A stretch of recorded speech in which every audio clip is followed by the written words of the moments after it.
નમસ્કાર વિદ્યાર્થી મિત્રો, એસએન વિદ્યાલય દ્વારા શરૂ કરેલા ઈ લર્નિંગ પ્રોગ્રામમાં આપનું હાર્દિક સ્વાગત છે। રસાયણ વિજ્ઞાનની અંદર આજે આપણે રાસાયણિક ગતિકી નામના ચેપ્ટરમાં પ્રથમ ક્રમની પ્રક્રિયાના અનુસંધાને એનો વેગચળાંક શોધવાના, સમય શોધવા માટેના અને અર્ધાયુષ્ય સમય શોધવાના દાખલાઓની ચર્ચા આજે આજના વિડીયોની અંદર કરીશું। અગાઉના લેક્ચરની અંદર પણ આપણે કેટલાક દાખલાઓ ગણ્યા હતા। આજે આપણે સ્વાધ્યાયની અંદર છેલ્લે આપણે સ્વાધ્યાયની અંદર દાખલા નંબર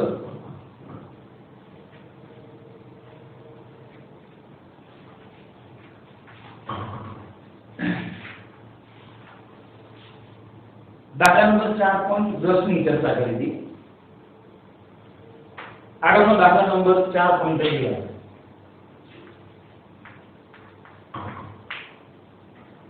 2a + b એટલે આવી પ્રક્રિયા આપી છે।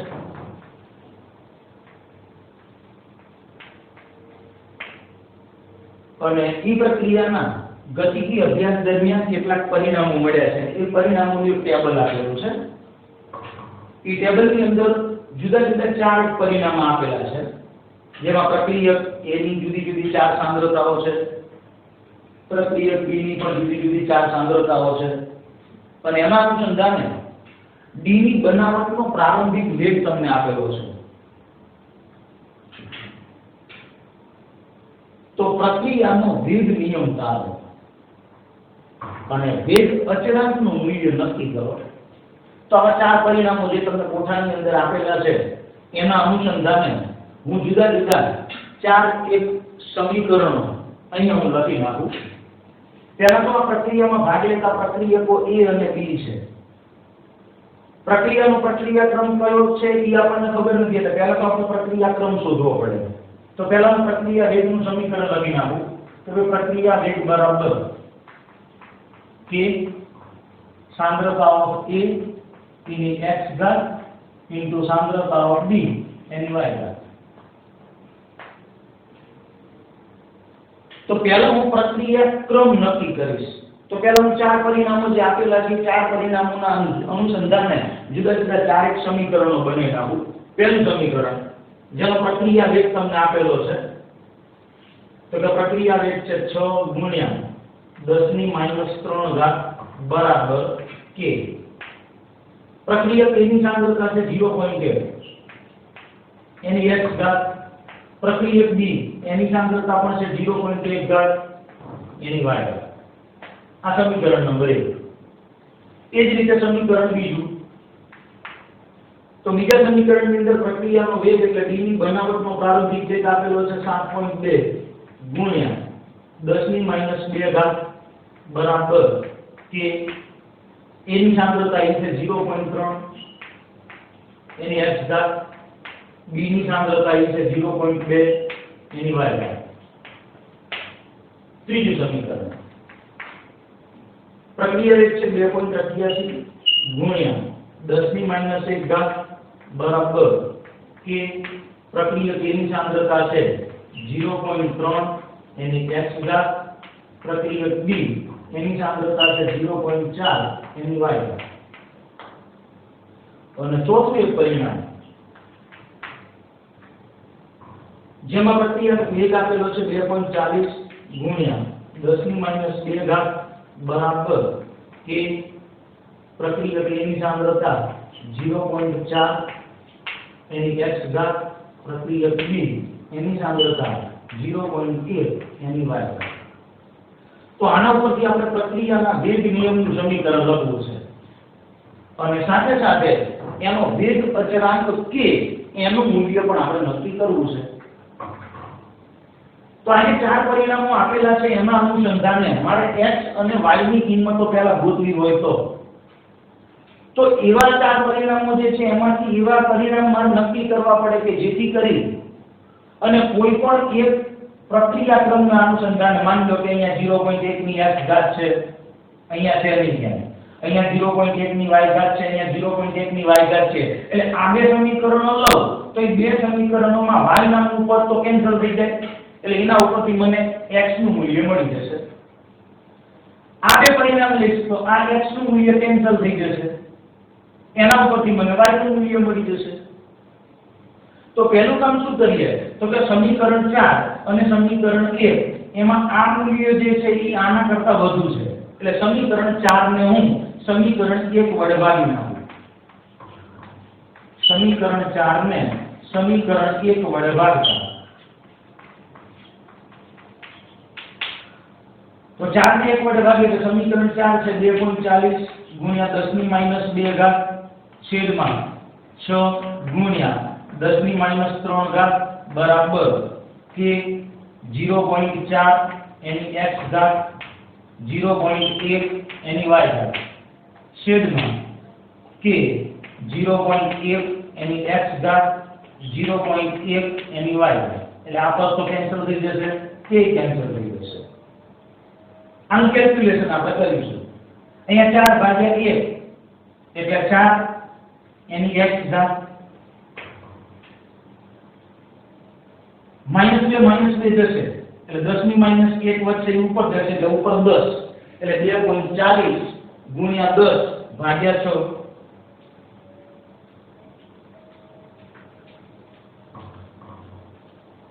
તમારો જવાબ આવશે 4.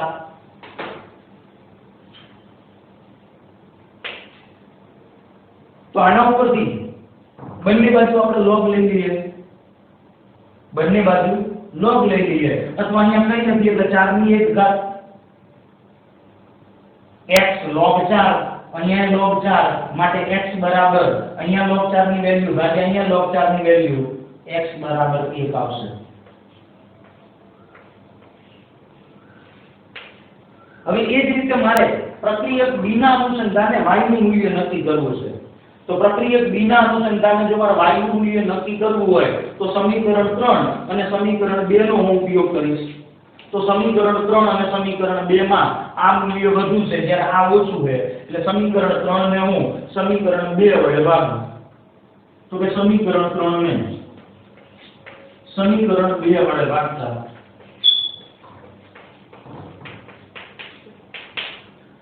તો 2.88 ગુણ્યા 10 ની માઈનસ 1 બરાબર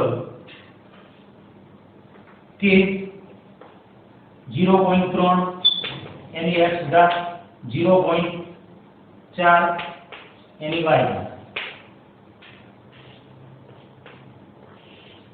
સમીકરણ 2 તો કે 7.2 ગુણ્યા 10 ની માઈનસ 2 ઘાત કે 0.3 એની x ઘાત 0.2 એની y ઘાત. એટલે આ તો કેન્સલ થઈ જશે. 4 ભાગ્યા 2 એટલે 2 ની y ઘાત. આનું સાદું રૂપ આપીએ એટલે -1 કેન્સલ, -1 ઉપર જશે એટલે 10 2.88 ગુણ્યા 10 ભાગ્યા 7.2 તમારો જવાબ આવશે 4. હવે 4 એટલે 2 નો વર્ગ લખાય, અહીંયા 2 ની y ઘાત માટે y બરાબર શું લખીશું 2.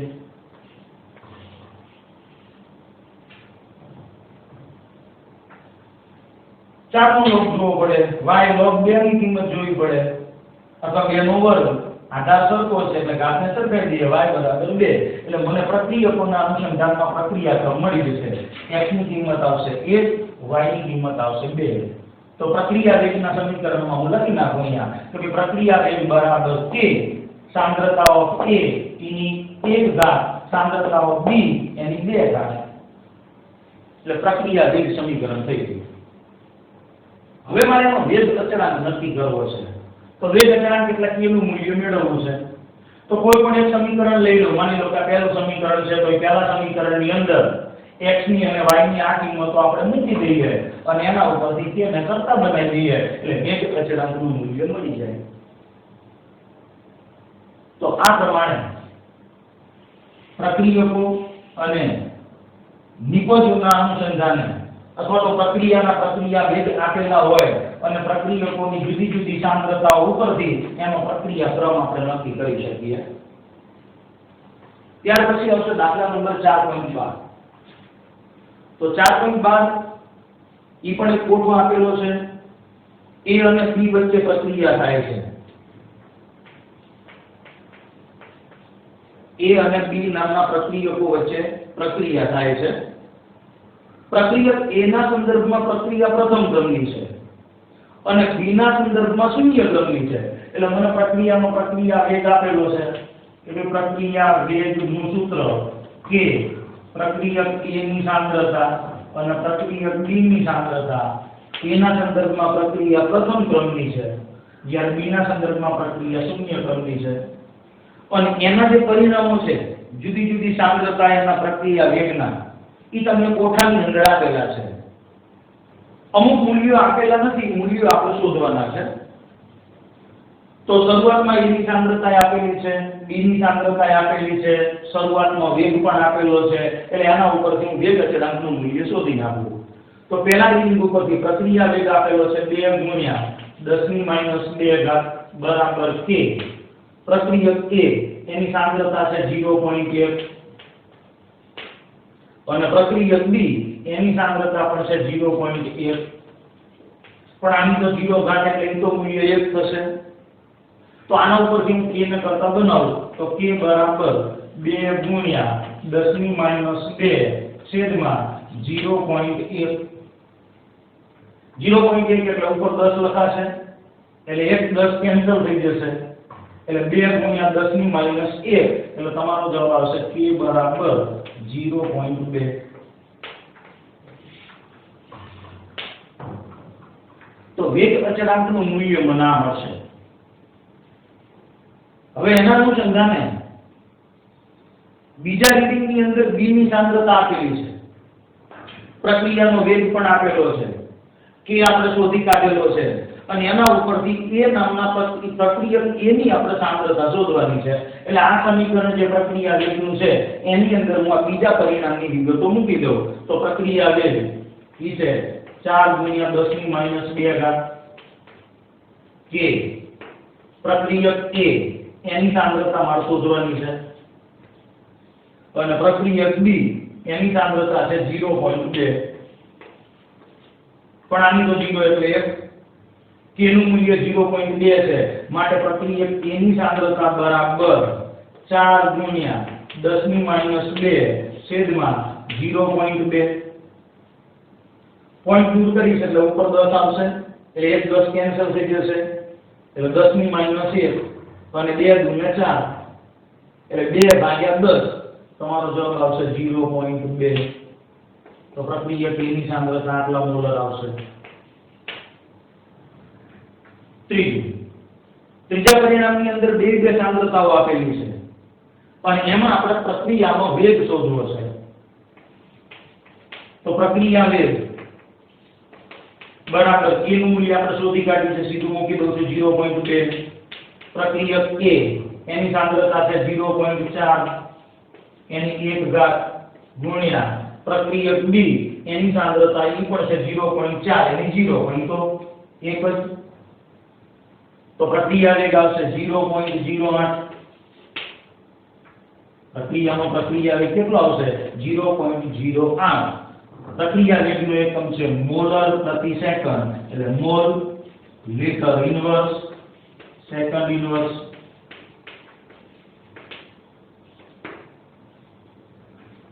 તો આ ત્રીજું પરિણામ. પણ એ જ રીતે ચોથું પરિણામ આ બીજા દાખલાની જેમ જ છે. એમાં ફરી પાછી તમારે A નામના પ્રક્રિયકની સાંદ્રતા શોધવાની છે. તો એ તમે જાતે કરી લેશો. ઓકે આવો.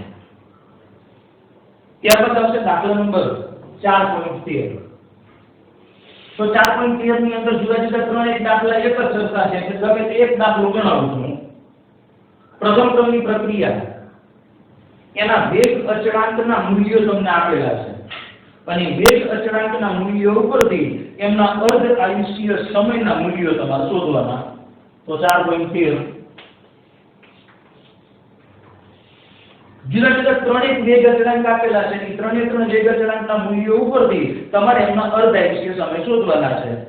જો વેગ અચળાંક પહેલો સેકન્ડ ઇન્વર્સમાં આપ્યો છે એટલે અર્ધ આયુષ્ય સમય સેકન્ડમાં આવશે. બીજો વેગ અચળાંક મિનિટ ઇન્વર્સમાં છે તો અર્ધ આયુષ્ય સમય મિનિટમાં આવશે. ત્રીજો વેગ અચળાંક ઈ વર્ષની વર્ષમાં છે એટલે અર્ધાયુષ્ય સમય વર્ષમાં આવશે. એક દાખલો આપણે અહીંયા ગણીએ છીએ. તો અર્ધાયુષ્ય સમય પ્રથમ ક્રમ માટે શું સૂત્ર હતું? તો કે અર્ધાયુષ્ય સમય બરાબર 0.693 બાય કે તો 0.693 કે નું મૂલ્ય પહેલું આપ્યું છે 200 સેકન્ડ ઇનવર્સ. સેકન્ડ ઇનવર્સ છે એટલે તમને જે અર્ધાયુષ્ય સમય મળશે એ સેકન્ડમાં મળશે. તો 0.693 ભાગ્યા 200 0.00346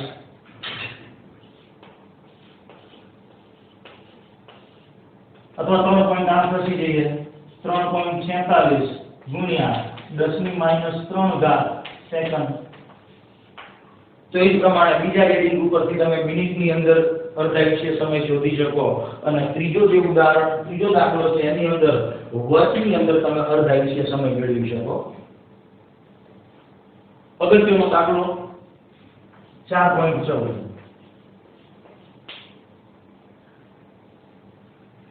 કાર્બન 14 જેને આપણે રેડિયો સંસ્થાન કહીએ છીએ. એટલે કાર્બન 14 ના રેડિયો એક્ટિવ ક્ષયનો અર્ધાયુષ્ય સમય કાર્બન 14 એનો અર્ધાયુષ્ય સમય એટલે કે T1/2 ઈ આપણને આપેલો છે. ઈ છે 5730 વર્ષ.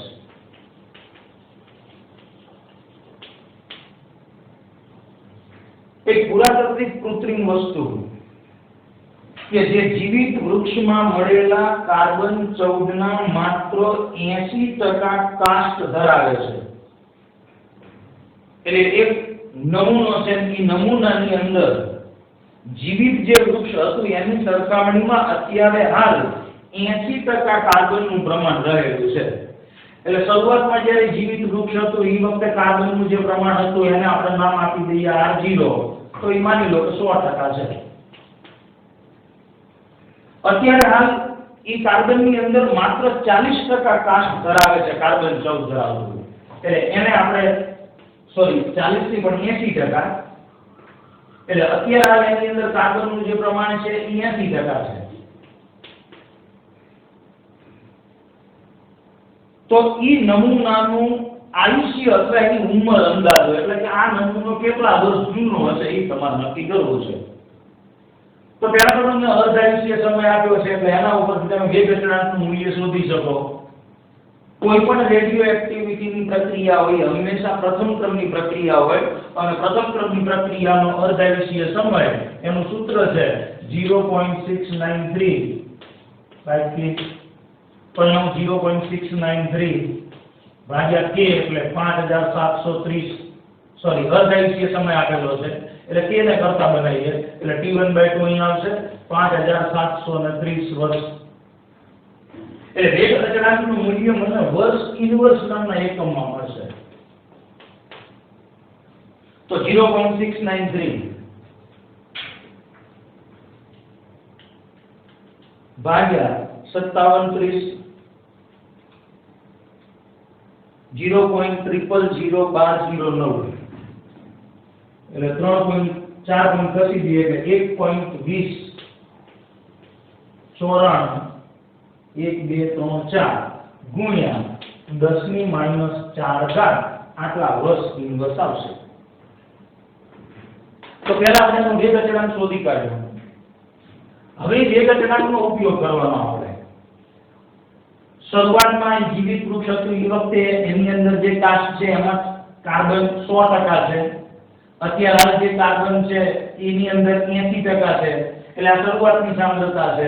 આ અંતિમ સાંદ્રતા અથવા જે તે સમયની સાંદ્રતા છે. તો એ વખતની ઉંમર એટલે હું આયુષ્ય શોધવું છે એટલે હું સૂત્ર મૂકી દઉં T બરાબર 2.303 છેદમાં k. ખરેખર સૂત્ર છે k બરાબર 2.303 ના છેદમાં t log r0 ના છેદમાં rt.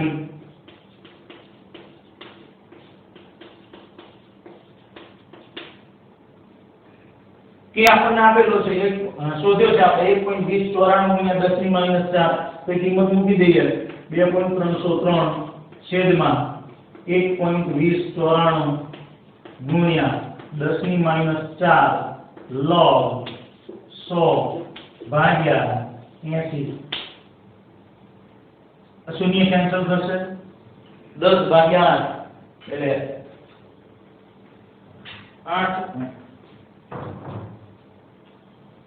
1.25 એટલે 2.303 છેદમાં 1.2094 ગુણ્યા 10 ની માઈનસ 4 log 1.25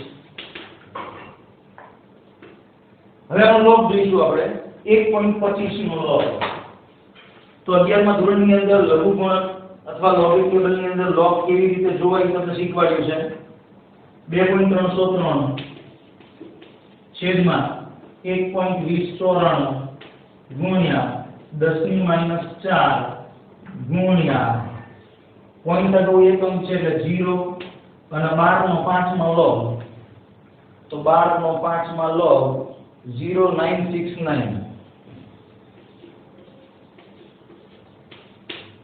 હવે हम કેલ્ક્યુલેશન કરી નાખીએ તો કેલ્ક્યુલેશનમાં 2.303 ગુણ્યા 0.0969 ભાગ્યા 1.2094 ઈ જવાબ આવે છે 0.1845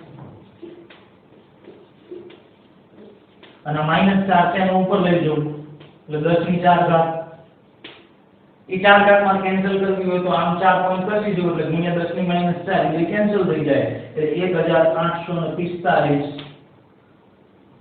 કે જેમાં તો વર્ષ ઇનવર્સમાં તો આપણો જે જવાબ આવશે એ 1845 વર્ષ આવશે એટલે આ નમૂનો કાસ્ટનો 1845 વર્ષ જૂનો હશે તો 4.14 ત્યારબાદ 4.15 ઈ આલેખ ઉપરથી ગણવાનો દાખલો છે એટલે એની ચર્ચા આપણે લઈ કરીએ એના પછી આવશે 4.16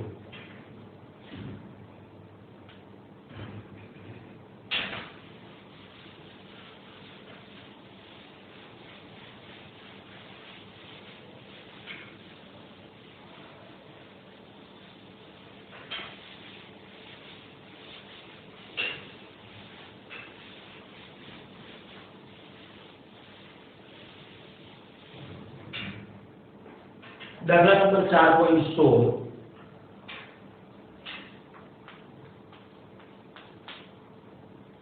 પ્રથમ ક્રમની પ્રક્રિયા જેનો વેગ અચળાંક 60 સેકન્ડ ઇનવર્સ છે તો પ્રથમ ક્રમની પ્રક્રિયા છે જેનો વેગ અચળાંક k મને આપી દીધો છે 60 સેકન્ડ ઇનવર્સ પ્રક્રિયકની પ્રારંભિક સાંદ્રતાથી એટલે પ્રારંભિક સાંદ્રતા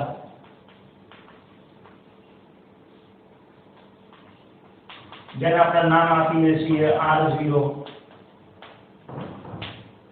આ પ્રારંભિક સાંદ્રતાથી એના 1/6 ભાગના મૂલ્ય જેટલી સાંદ્રતા ઘટીને થવા માટે એટલે અંતિમ જે સાંદ્રતા થાય છે એ મૂળ સાંદ્રતાના 6ઠા ભાગની થાય છે આટલી થાય ત્યારે કેટલો સમય લેશે એટલે આપણે t શોધવો છે તો જે રીતે અગાઉ દાખલો ગણ્યો છે એ જ રીતે k આપેલો છે શરૂઆતની સાંદ્રતા છે જે તે સમયે સાંદ્રતા આપેલી છે સમય આપણે શોધવો છે તો પ્રથમ ક્રમની પ્રક્રિયા છે કે t બરાબર 2.303 છેદમાં k log r0 છેદમાં r0/6 2.303 છેદમાં k તો k નું મૂલ્ય છે 60 log 6 છે ઉપર જતા રહેશે r0 કેન્સલ log 6 2.303 અહીંયા 60 log 6 ની કિંમત 0.60 નો log તો એ મૂલ્ય છે 7782 કેલ્ક્યુલેશન તો કે 2.303 ગુણ્યા 0.7782 ભાગ્યા 60 0.0298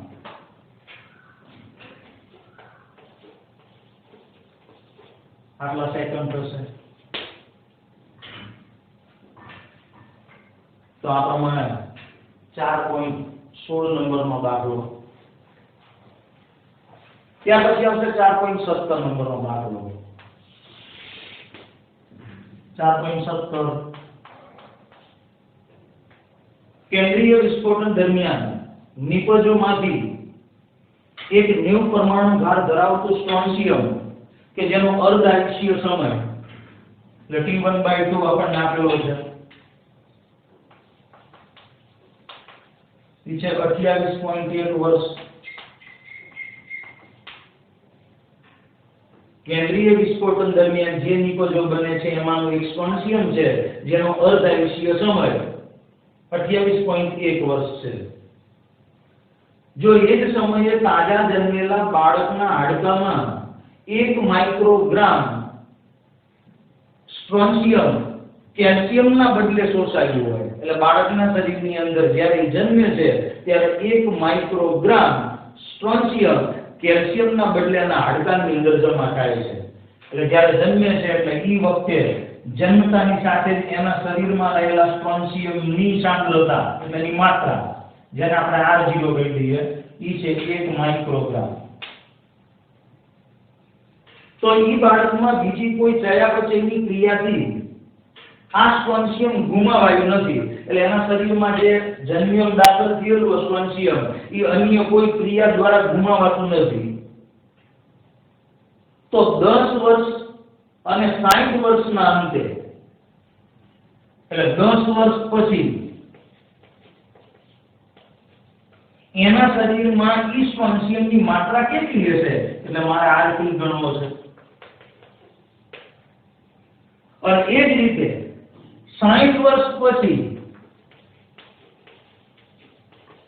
પણ એના શરીરની અંદર સ્ટ્રોન્શિયમની માત્રા કેટલી હશે એ પણ મારે ગણવું છે ટૂંકમાં બે રીડિંગ લેવાના છે આપણે તો T1/2 આપણને આપેલો છે એના ઉપરથી પહેલા તો K મળી જાય તો T1/2 બરાબર 0.693/K તો K બરાબર 0.693 ભાગ્યા 28.1 તો 0.693 ભાગ્યા 28.1 0.02466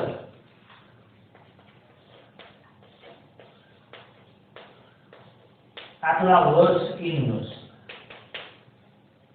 એટલે વેગ અચળાંક એની વેલ્યુ આપણી પાસે આવી ગઈ હવે જુદા જુદા રીડિંગ માટે આપણે શોધવાનું છે R0 છે T છે RT એટલે 10 વર્ષ પછીની સાંદ્રતા આપણે ગણવાની છે તો પ્રથમ ક્રમની પ્રક્રિયા છે તો હું સૂત્ર મૂકી દઉં શોધવાનું છે શું આપણે RT તો K બરાબર 2.303 છેદમાં T log R0 છેદમાં RT ચાલો આપણે 10 વર્ષ માટે કેલ્ક્યુલેશન કરી નાખીએ તો 2.303 છેદમાં T એટલે 10 વર્ષ log R0 તો 1 છે RT આપણે શોધવાનું છે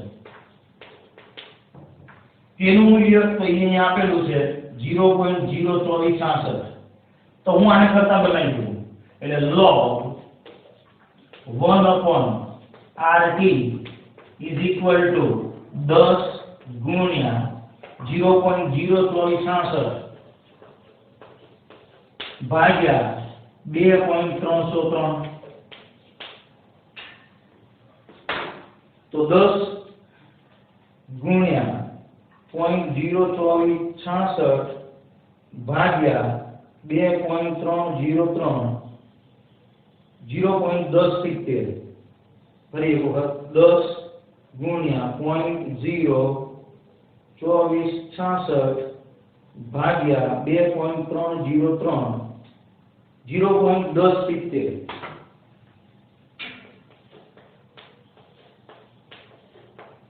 હવે આપણે RT નું મૂલ્ય જોઈએ છે એટલે અહીંથી માનો log કેન્સલ કરવો પડે એટલે બંને બાજુ log લઈ લઈએ તો બંને બાજુ log લેતા એન્ટી log લેતા એન્ટી log લઈ લેતા log કેન્સલ થઈ જશે એટલે આ બાજુ વધશે 1/RT આ એન્ટી log આપણે જોવાનો એન્ટી log 0.1070 0.10 નો 7 માં એન્ટી log જોઈએ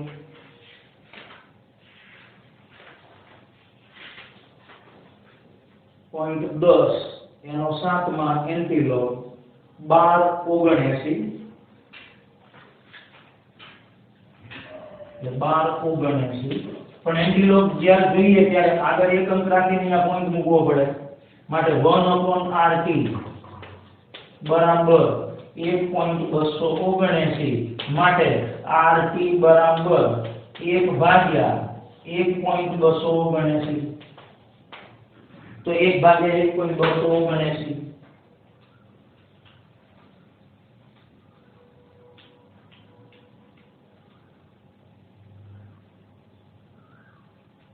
તમારો જવાબ આવશે 0.78 તો આ સાંદ્રતા 10 વર્ષના અંતે એટલે બાળકના શરીરની અંદર આટલું સ્ટ્રોન્સિયમ હશે તો એ જ રીતે 10 વર્ષને બદલે 60 વર્ષ માટે પણ તમે કેલ્ક્યુલેશન તમારી રીતે કરી શકો હું અહીંયા સમજાવી દઉં છું 2.303/t જે 10 હતું અહીંયા 60 મૂકવાના log r0 ઈ તો જન્મ્યો ત્યારે 1 માઇક્રોગ્રામ હતું ઈ જ અહીંયા જે આવશે ઈ માઇક્રોગ્રામમાં આવશે કારણ કે અહીંયા આપણને માઇક્રોગ્રામની અંદર સાંદ્રતા આપેલી છે દળ આપેલું છે તો 10 વર્ષ પછી આટલું એના શરીરની અંદર સ્ટ્રોન્સિયમ હશે તો 60 વર્ષ માટે તો અહીંયા 10 ને બદલે 60 મૂકી દેવાના આપણે 1 માઇક્રોગ્રામ છે RT આપણે શોધવાનું છે આ જ પ્રમાણે કેલ્ક્યુલેશન કરશો એટલે 60 વર્ષના અંતે એના શરીરની અંદર સ્ટ્રોન્સિયમ કેટલું હશે ઈ તમને માઇક્રોગ્રામમાં ખબર પડી જશે તો એ કેલ્ક્યુલેશન તમે તમારી રીતે જાતે કરજો ત્યારબાદ આવશે પ્રથમ ક્રમની પ્રક્રિયા પણ એના માટે એવું દર્શાવો કે 99% પ્રક્રિયા પૂર્ણ થવા માટે જે સમય લાગે છે પ્રથમ ક્રમની પ્રક્રિયા એના માટે દર્શાવો કે 99% પ્રક્રિયા પૂર્ણ થવા માટે જે સમય લાગે છે એ 90% પ્રક્રિયા પૂર્ણ થવા માટે જરૂરી સમય કરતા બમણો છે સાબિત કરવાનું છે તમારે પ્રથમ ક્રમની પ્રક્રિયા એના માટે દર્શાવો કે 99% પ્રક્રિયા પૂર્ણ થવા માટે જરૂરી સમય તો 99% પ્રક્રિયા પૂર્ણ થવા માટેનો સમય t 99% અર્ધાંશીય સમય હોય તો t1/2 t 50% લખી શકાય એમ 99% પ્રક્રિયા પૂર્ણ થવા માટેનો સમય એટલે t 99% જે પ્રક્રિયા 90% પૂરી થવા માટેનો સમય તો કે 90% પ્રક્રિયા પૂર્ણ થવા માટેનો સમય જેને આપણે નામ આપીશું t90 તો 99% પ્રક્રિયા પૂર્ણ થઈ જાય છે એટલે શરૂઆતની જે સાંદ્રતા છે એને હું નામ આપી દઉં r0 ઈ છે 100%. જ્યારે ટકામાં તમને આપેલું કે આટલા ટકા પ્રક્રિયા પૂર્ણ થઈ જાય છે તો 99% પૂરી થઈ જાય છે એટલે બાકી કેટલા ટકા રહે તો કે 1%. તો એ બાકી રહેલી જે સાંદ્રતા છે એને આપણે નામ આપીશું RT તો ઈ છે 1%. એ જ રીતે 90% પ્રક્રિયા પૂર્ણ થાય છે એટલે શરૂઆતની જે સાંદ્રતા છે એને તો આપણે 100% કહી દઈશું. હવે 90% પૂરી થઈ જાય છે એટલે બાકી રહેલી સાંદ્રતા કેટલી તો કે ઈ છે 10%. તો બે પ્રક્રિયા પ્રથમ ક્રમની છે તો આના માટે હું વેગ અચળાંકનું સૂત્ર વાપરું તો k બરાબર અથવા t 99% બરાબર 2.303 છેદમાં k log r0 છેદમાં rt. એ જ રીતે અહીંયા 90% પ્રક્રિયા પૂર્ણ થાય છે એના માટે તો કે t 90% બરાબર 2.303 છેદમાં k log 100 છેદમાં r0 ના છેદમાં rt. હવે કિંમતો મૂકી દઈએ આમાં તો 2.303 છેદમાં k log r0 એટલે 100 ભાગ્યા 1 એટલે 100 log 100 એટલે 10 ની 2 ઘાત 2.303 બગડો આગળ આવશે એટલે 2 અને log 10 એની કિંમત 1 છેદમાં k. પણ 99% પ્રક્રિયા પૂર્ણ થવા માટેનો સમય આવે. એ જ રીતે 90% પ્રક્રિયા પૂર્ણ થવા માટેનો સમય તો કે t 90% બરાબર 2.303 છેદમાં k log r0 100 છે ભાગ્યા 10 એટલે 10 આવશે log 10 log 10 ની કિંમત 1 એટલે અહીંયા આવશે જવાબ 2.303 છેદમાં k. આને હું સમીકરણ નંબર 1 આપી દઉં, આને સમીકરણ નંબર 2 આપી દઉં. હવે હું સમીકરણ 1 ને સમીકરણ 2 વડે ભાગી નાખું તો કે સમીકરણ 1 ને સમીકરણ 2 વડે ભાગતા